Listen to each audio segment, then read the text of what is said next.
저는 서산에서 혼자 살아왔어요. 남편이 세상을 떠난 지 벌써 10년이 지났네요. 처음엔 혼자 지내는 게 외롭지만은 않았습니다. 그래도 건강했거든요. 아침이면 집 앞 작은 텃밭에서 채소를 가꾸고 오후엔 동네 친구들과 차를 마시며 이야기를 나누곤 했어요. 그때는 그저 이렇게 살아가는 게 당연하다고 생각했죠. 하지만 요즘 들어 건강이 급격히 나빠지더라고요. 고혈압과 당뇨가 같이 찾아왔어요. 병원에서는 약을 꼭 챙겨 먹어야 한다고 했지만 약 없이 하루를 버티기조차 어려웠습니다. 병원에 가는 것도 이제는 큰일이 되었죠. 몸이 말을 듣지 않으니 마음까지 약해지더군요. 그래서 결국 큰 결심을 하고 서울에 사는 아들 집을 찾아가기로 했어요. 이렇게 혼자 지내는 게 무섭기도 하고 무엇보다 아들 얼굴도 보고 싶었거든요. 서산에서 서울까지는 버스로 몇 시간 걸리는 거리예요. 낡은 여행 가방에 옷 몇 벌을 챙겨 들고 터미널로 향했어요. 버스 안에서 창밖을 바라보며 지난 시간을 떠올리게 되더군요. 젊었을 땐 서산에서 작은 가게를 운영하며 자식들을 잘 키워냈습니다. 장사도 잘 됐고 그 덕에 아이들 교육에도 신경을 쓸 수 있었죠. 큰아들은 그 덕에 서울에서 대학을 졸업하고 지금은 잘 나가는 직장인이 되었어요. 서울에서 잘 살고 있다 하니 이제는 제가 좀 의지해도 되지 않을까 하는 생각이 들었죠. 버스가 서울로 향하는 내내 마음이 싱숭생숭했어요. 오랜만에 만나는 가족들이 반가울 것이라 기대했어요. 긴 여정 끝에 서울에 도착했을 때 낯선 도시의 빛과 소음이 마음을 들뜨게 하면서도 불안하게 했습니다. 여전히 익숙하지 않은 서울.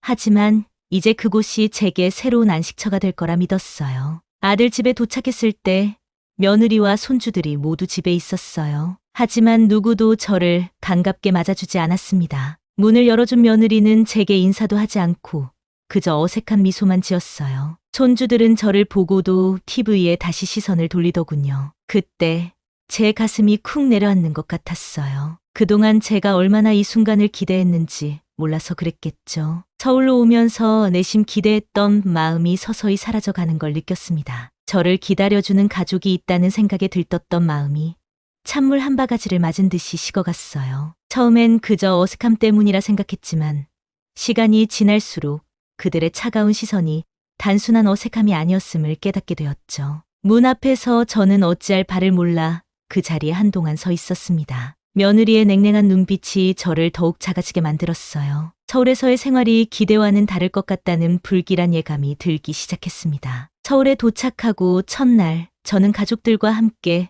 저녁을 먹게 되었어요. 오랜만에 가족들 사이에서 식사하니 왠지 모르게 기분이 좋더군요. 그런데 식탁에 앉아보니 어색한 분위기가 감돌았습니다. 며느리는 평소와는 달리 말수가 적었고 손주들도 저와 눈을 마주치지 않으려 했어요. 저는 그저 오랜만에 가족들과 함께 밥을 먹는 게 좋았는데 그들은 전혀 다른 생각을 하고 있었던 것 같습니다. 음식을 입에 넣으면서도 그들의 표정을 살폈지만 그저 불편해하는 듯한 모습뿐이었어요. 며느리가 간간히 아들에게 무언가를 속삭였지만 제게는 들리지 않았습니다. 식탁 위에는 음식을 집는 소리만 가득했고 대화는 거의 없었어요. 저는 제가 왔다는 사실이 가족들에게 큰 부담이 된 건 아닌지 걱정되기 시작했습니다. 제게 집안일을 돕겠다고 말할까 하다가도 며느리의 눈치가 보여 말이 나오지 않더군요. 이 집에서 제가 잘못된 결정을 한 것 아닌가 하는 생각이 점점 더 강해졌습니다. 시간이 지날수록 그 어색한 공기가 견디기 힘들어졌고 식사 내내 입안이 바짝 말랐습니다. 그날 밤 저는 거의 잠을 이루지 못했어요. 며칠이 지나고 어느 날 밤에 문득 깨어났습니다. 어쩐지 잠이 오지 않아 뒤척이던 그때 밖에서 아들과 며느리가 대화를 나누는 소리가 들렸어요. 조용히 귀를 기울여 보니 제 이야기였습니다. 며느리가 아들에게 저를 요양원에 보내자는 말을 꺼내더군요. 그 말을 들었을 때 심장이 내려앉는 것 같았어요. 처음엔 제 귀를 의심했습니다. 아무리 며느리가 저를 불편하게 여겨도 설마 그런 이야기를 할까 싶었어요. 하지만 며느리의 말은 단호했고 아들은 그저 조용히 듣고만 있었습니다. 그 대화를 들으면서 저는 제 존재가 이 집에서 얼마나 불편한 짐이 되었는지 깨달았습니다. 가족으로 받아들이기보다는 짐처럼 여긴다는 그 느낌이 저를 더없이 외롭게 만들었어요. 아들이나 며느리에게 직접 말을 꺼내고 싶었지만 말이 나오지 않았습니다. 그저 침대에 앉아 멍하니 그들의 대화를 들으며 가슴이 먹먹해졌습니다. 그날 밤은 밤새 뒤척이며 잠을 이루지 못했어요. 그들의 대화를 들은 이후로는 하루하루가 무겁게 느껴졌습니다. 며느리와 아들의 대화를 듣고 난 후로 제 마음은 편할 날이 없었어요. 그들 사이에서 느껴지는 미묘한 거리감이 점점 더 크게 다가왔습니다. 아들은 점점 더 바빠져 저와의 대화가 줄어들었고 며느리는 점점 더 차가워졌습니다. 아침이면 며느리가 밥상을 차려주긴 했지만 말 한마디 없이 밥만 먹고 일어나기 일쑤였어요. 손주들도 이제는 제 방에 들어오지 않았고 저는 그저 그들이 돌아오길 기다리며 시간을 보냈습니다. 집안일이라도 돕고 싶어 몇 번이고 나서려고 했지만 며느리는 항상 아무것도 하지 마세요. 어머니라고 말하며 저를 막아섰습니다. 마치 제가 뭔가를 잘못하기라도 할까봐 두려워하는 듯 했어요. 집 안에서의 제 위치는 점점 더 불확실해졌고 저는 그저 그들 사이에서 점점 더 멀어지는 것만 같았습니다. 밤마다 그들이 잠든 후에도 저는 잠을 이루지 못하고 차가운 공기를 느끼며 홀로 침대에 앉아 있었습니다. 매일이 고독과 싸우는 시간이었고 제 존재가 점점 더 무의미하게 느껴졌어요. 며느리가 저를 요양원에 보내자는 말을 꺼낸 그날부터 제 머릿속은 그 생각으로 가득 찼어요. 머릿속에서 그 말을 지워버리려 해도 쉽지가 않았습니다. 제가 이 집에서 짐이 되었다는 생각이 떠나질 않았어요. 며느리가 그렇게 말할 때 제 아들은 아무 말도 하지 않았어요. 그저 고개를 끄덕이며 듣고만 있었죠. 저는 그 장면이 계속해서 떠올랐습니다. 그날 저녁 며느리와 아들이 거실에서 나눈 대화 소리가 아직도 귓가에 맴돌아요. 저를 가족으로 받아들이기보다는 짐처럼 여기고 있다는 그들의 태도는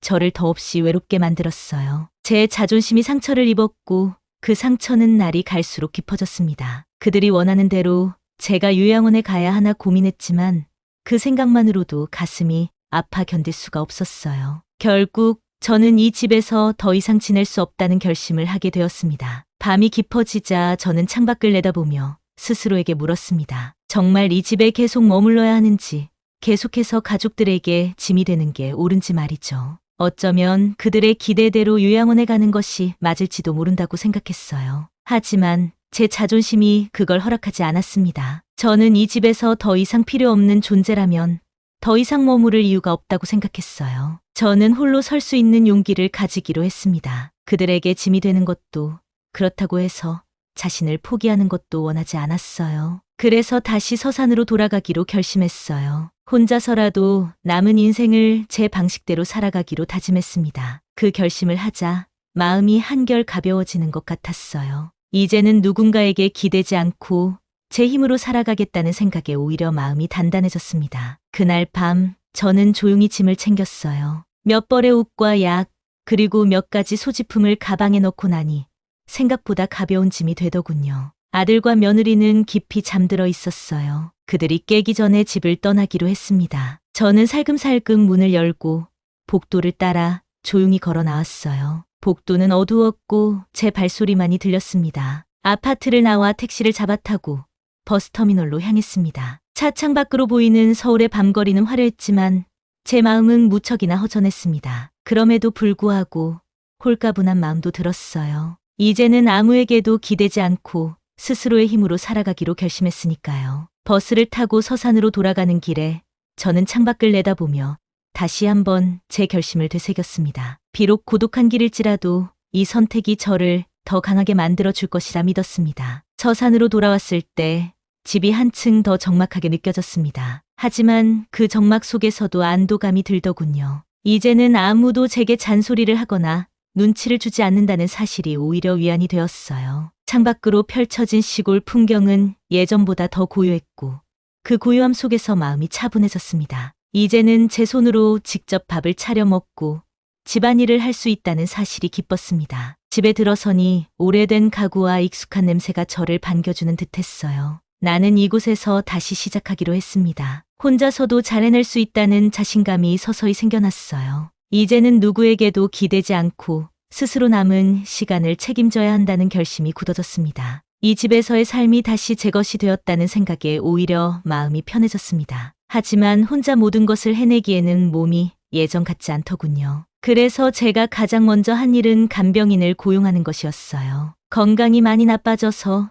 혼자서는 약도 제대로 챙겨 먹기 어려웠으니까요. 다행히도 서산에서 좋은 간병인을 구할 수 있었어요. 그녀는 저를 잘 돌봐주었고 하루 3번 약을 챙겨 주었습니다. 몸이 아플 때 누군가가 옆에서 도와준다는 것이 이렇게 큰 위안이 될 줄은 몰랐어요. 돈이 들더라도 이제는 그 돈을 아끼지 않기로 했습니다. 제게 필요한 건 가족의 온정이 아니라 스스로 삶을 살아갈 의지라는 것을 깨달았기 때문입니다. 간병인의 도움을 받으면서 몸이 조금씩 회복되는 걸 느낄 수 있었어요. 이제는 조금씩 밖으로 나가 산책도 하고 작은 텃밭도 가꿀 수 있게 되었죠. 서산에 돌아오면서 한 가지 결심을 더 했습니다. 며느리에게 주던 경제적 지원을 끊기로 한 거였어요. 사실 그동안 적지 않은 돈을 아들 내외에게 보내주었거든요. 그런데 이번 일로 그 돈이 더 이상 필요하지 않다는 걸 깨달았습니다. 제가 준 돈이 며느리에게 얼마나 중요한지 잘 알았기에 이 결단이 그들에게 어떤 영향을 미칠지 충분히 예상할 수 있었어요. 그동안 며느리의 이기적인 태도에 크게 실망했기 때문에 이제는 그들에게 더 이상 제 돈이 필요 없다고 생각했습니다. 그래서 은행에 가서 자동이체를 모두 취소하고 그동안의 경제적 지원을 끊기로 했어요. 이 작은 반격이 저에게는 큰 위안이 되었고 이제야 제가 정말로 홀로 설 수 있게 되었다는 생각이 들었습니다. 며느리에게 더 이상 휘둘리지 않고 제 삶을 제 뜻대로 살아갈 수 있다는 자신감이 생겨났어요. 며느리가 제 결단을 알고 나서 전화가 걸려왔어요. 전화벨 소리가 울릴 때부터 왠지 불길한 예감이 들었죠. 받자마자 들려온 건 다급한 목소리였습니다. 며느리는 왜 갑자기 돈을 끊었냐며 불만을 터뜨렸어요. 그녀의 목소리에는 놀람과 불안이 섞여 있었죠. 그제야 저는 며느리가 그동안 제가 보내준 돈을 얼마나 의지하고 있었는지 깨달았습니다. 그 돈이 없으면 그녀의 생활이 얼마나 불편해질지 생각하니 묘한 쾌감이 느껴지기도 했어요. 하지만 저는 침착하게 대화를 이어갔습니다. 가족으로서 최소한의 예의도 갖추지 않은 채 저를 대했던 그녀에게 이제 더 이상 그들을 도울 수 없다고 말했어요. 저의 단호한 말투에 며느리는 당황한 기색이 역력했지만 저는 더 이상 흔들리지 않았습니다. 그 후로 며느리는 울먹이며 미안하다고 했어요. 그녀의 목소리는 점점 더 애원조로 바뀌었고 저를 설득하려는 말들이 이어졌죠. 하지만 저는 흔들리지 않았습니다. 저를 외면하고 요양원으로 보내려 했던 그들이 이제 와서 후회한다고 해서 제가 그 마음을 쉽게 풀어줄 생각은 없었습니다. 며느리가 눈물 섞인 목소리로 자신의 잘못을 뉘우친다고 말했지만 제 마음은 이미 굳어 있었습니다. 저는 며느리에게 더 이상 저를 찾지 말라고 말했습니다. 그동안 받았던 상처를 이제야 제대로 갚은 것 같았고 저에게는 이것이 작은 복수의 완성이었습니다. 전화 통화를 마치고 나서 저는 다시 한번 창밖을 바라보았습니다. 그날따라 하늘이 맑고 바람도 잔잔했어요. 저는 마음속으로 다짐했습니다. 이제 남은 인생은 저 스스로 책임져야 한다는 결심이 확고해졌어요. 가족들에게 다시는 기대지 않겠다는 마음이 더욱 굳어졌습니다. 그들과의 관계를 끊고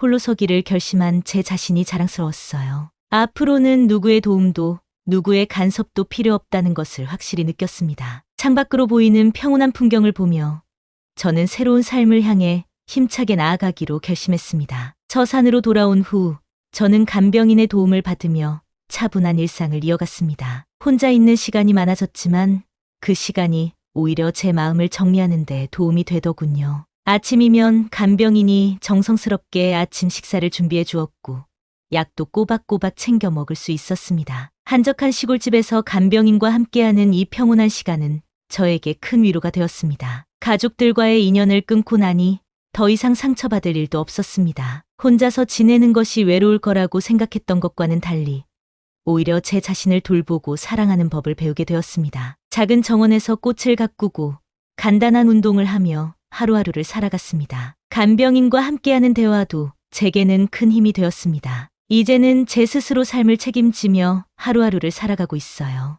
이곳에서의 일상이 점점 익숙해지며 제 마음도 점점 평온해지고 있습니다. 가끔씩 저를 버린 가족들에게 마음이 쓰일 때도 있었습니다. 그들과의 추억이 문득 떠오를 때면 마음 한구석이 시리기도 했죠. 하지만 그 상처들을 딛고 일어서는 법을 배웠습니다. 이제는 그들 때문에 마음 아파하지 않아요. 대신 저 자신을 위한 삶을 살아가고 있습니다. 창밖으로 보이는 서산의 한적한 풍경을 보며 저는 새로운 결심을 다지곤 했습니다. 그동안의 상처가 저를 더 강하게 만들어 주었음을 깨달았기 때문입니다. 시골 마을의 조용한 풍경 속에서 저는 다시금 제 삶을 새롭게 시작하고 있습니다. 과거의 상처를 이겨내고 앞으로의 시간을 온전히 저 자신을 위해 살아가기로 결심했습니다. 그 결심이 지금의 저를 만들었고 앞으로의 저를 지켜줄 거라고 믿습니다. 이 사연을 보내는 이유는 저처럼 가족에게 상처받은 분들이 계시다면 용기를 내서 스스로의 삶을 찾아가셨으면 해서입니다. 누구에게나 힘든 시간이 있겠지만